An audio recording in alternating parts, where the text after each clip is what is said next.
Hello friends, स्वागत है आपका अपने चैनल गोयल मैट्रिक्स पर। तो आज जो बात करने वाले करेंगे TSSB मैथ के सिलेबस को लेकर के आपका कितना टफ सिलेबस आता है ये। वैसे तो कभी भी TSSB ने अपना सिलेबस बताया ही नहीं है, नोटिफिकेशन में इसका सिलेबस नहीं आता। बट जो लास्ट के जो आपके एग्जाम्स हुए थे उनमें जिसके अकॉर्डिंग आपके टॉपिक पूछे गए थे उसी के अकॉर्डिंग आपके सामने ये टॉपिक है। एंड वेट, ये आपका जो टॉपिक है ये है 11th एंड 12th के, ठीक है, जिससे आपका बहुत ही कम आता है। तो ये पहले मैंने यही टॉपिक लिखे हैं, उससे अलग जो BSc एंड MSc का आता है वो मैं आपको भी आगे बताऊंगी, इसलिए वीडियो को पूरा देखिएगा, बिल्कुल भी स्किप मत करिएगा। तो चलिए फिर स्टार्ट कर देते हैं। अगर आप चैनल पर नए आते हैं तो इसको सब्सक्राइब कर लीजिएगा एंड ज्यादा से ज्यादा लाइक कॉमेंट शेयर कर दीजिएगा। चलिए तो फिर स्टार्ट करते हैं 11th एंड 12th का। तो आपके सामने ये टॉपिक के नेम है, ये आपके चैप्टर के, ठीक है, जैसे sets and relation, linear equation, quadratic equation, complex number, permutation and combination, binomial theorem, sequence and series, determinants, matrix, trigonometry functions, inverse trigonometry, conic section, functions, limits, differential, integration, vector, geometry 3D shape and probability. ये आपके सामने total जितने भी topic लिखे हुए हैं ये हैं आपके 11th और 12th के। 9th 10th को तो छोड़ ही दीजिए बिल्कुल, ठीक है, उसमें तो जाइए ही मत। अब है 11th 12th के ये टॉपिक। एंड आपको जानकर हैरानी होने वाली है कि इससे जो आपके क्वेश्चंस आते हैं ना, ओनली 20%, इससे आपके जो क्वेश्चंस पूछे गए थे ओनली 20% मार्क्स के आपसे क्वेश्चन पूछे गए थे। 20% का मतलब ओनली 20 क्वेश्चंस, ठीक है, क्योंकि आपका 100 का तो मैथ का होता है, 100 आपका जनरल का। तो जो 100 के जो मैथ मतलब 100 क्वेश्चन थे आपके मैथ के, उसमें से 20 क्वेश्चन के आसपास आपसे इन टॉपिक्स में से पूछे गए थे, यानी कि 11 और 12 का ओनली 20% आपका एग्जाम में आता है। तो सेट्स एंड रिलेशन है, लीनियर इक्वेशन है, काफी सारे टॉपिक इसमें ऐसे हैं जिनसे पूछे भी जाते हैं और एक भी पूछे नहीं भी जा सकता है। तो आप एवरेज मान के चलिए बस 1 से 2 क्वेश्चन, ठीक है, 1 से 2 क्वेश्चन इन टॉपिक में, एक एक क्वेश्चन ही मानकर चलिए, ज्यादा से ज्यादा 2 आ जाएंगे, क्योंकि 2 से एवरेज ऐसे बनेगा, किसी से 1 भी नहीं आएगा, किसी से आपके 2 दे दी जाएंगे। इसके अकॉर्डिंग आप मिला के चल सकते हैं। टोटल इन आपके कितने हैं, ये 19 टॉपिक हैं, इसमें से आपके ओनली 20 क्वेश्चंस बनते हैं। तो आप मान के चल सकते हैं किसी में से 1, किसी में से 2, किसी में से 1 भी नहीं। तो इस हिसाब से 20 क्वेश्चंस आपके आते हैं। तो इनको आप अच्छे से देख लीजिएगा, क्योंकि आपको यहाँ से जो 20 नंबर हैं वो आपको बिल्कुल नहीं छोड़ने हैं, आपकी बहुत ज्यादा हेल्प करने वाले हैं, इसलिए इन 20 मार्क्स को बिल्कुल मत छोड़िएगा, अच्छे से इनको कवर कीजिएगा।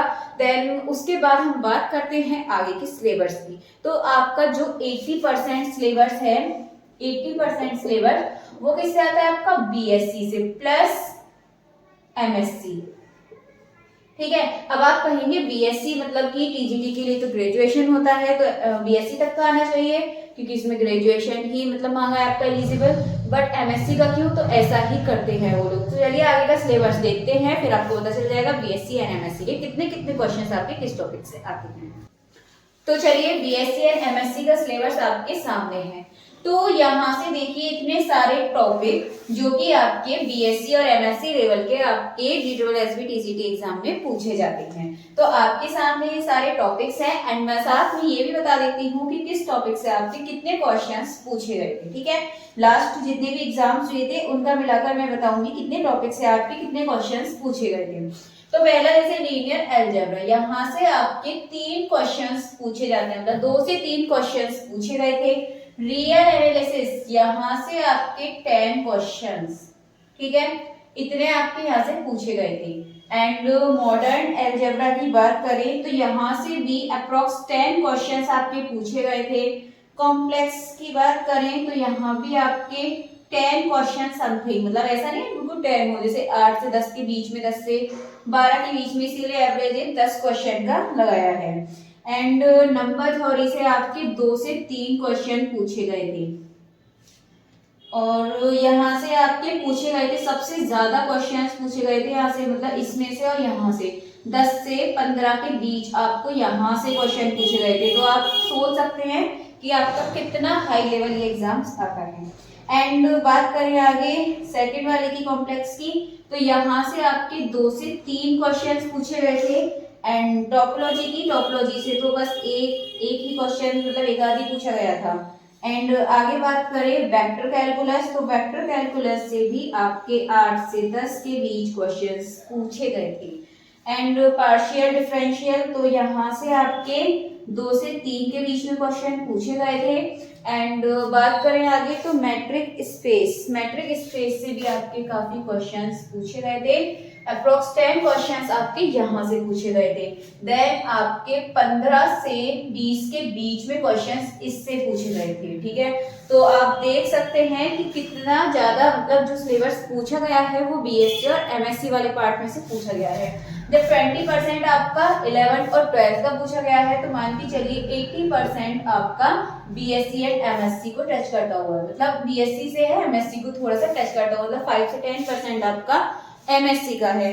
तो आपको पता है आपको तैयारी कहाँ से अच्छे से करनी है, तो यहाँ पे जितने भी टॉपिक हैं जिनसे ज्यादा आपका पूछा गया है तो उन जो टॉपिक हैं उनको तो आप स्पेशली अच्छे से करिएगा, जिनसे आपके ज्यादा क्वेश्चंस पूछे गए हैं, ये आपके लिए बहुत ज्यादा हेल्पफुल होने वाले हैं। एंड इतना तो आपको बता दिया है, अब आपको तैयारी अपनी अच्छे से करनी है, अपने अच्छे लेवल पे अपनी तैयारी करनी है। एंड साथ ही यदि आपको टीजीटी मैथ की तैयारी करनी है तो उसके लिए आप मेरे यूट्यूब चैनल पर जाइए और वहां जाके वीडियोस हैं उनको आप देख सकते हैं। एंड मैं रात को डेली 8 बजे लाइव क्लास भी लेती हूँ, तो आप वहाँ पे भी इसको ज्वाइन कर लीजिएगा। चलिए, तो अभी के लिए इतना ही काफ़ी है। जैसे भी नई अपडेट होगी कोई तो आपके सामने वो अपडेट भी आ जाएगी। एंड साथ में यदि आपको तैयारी करनी है तो जरूर उस पर कॉमेंट करके भी बताइएगा।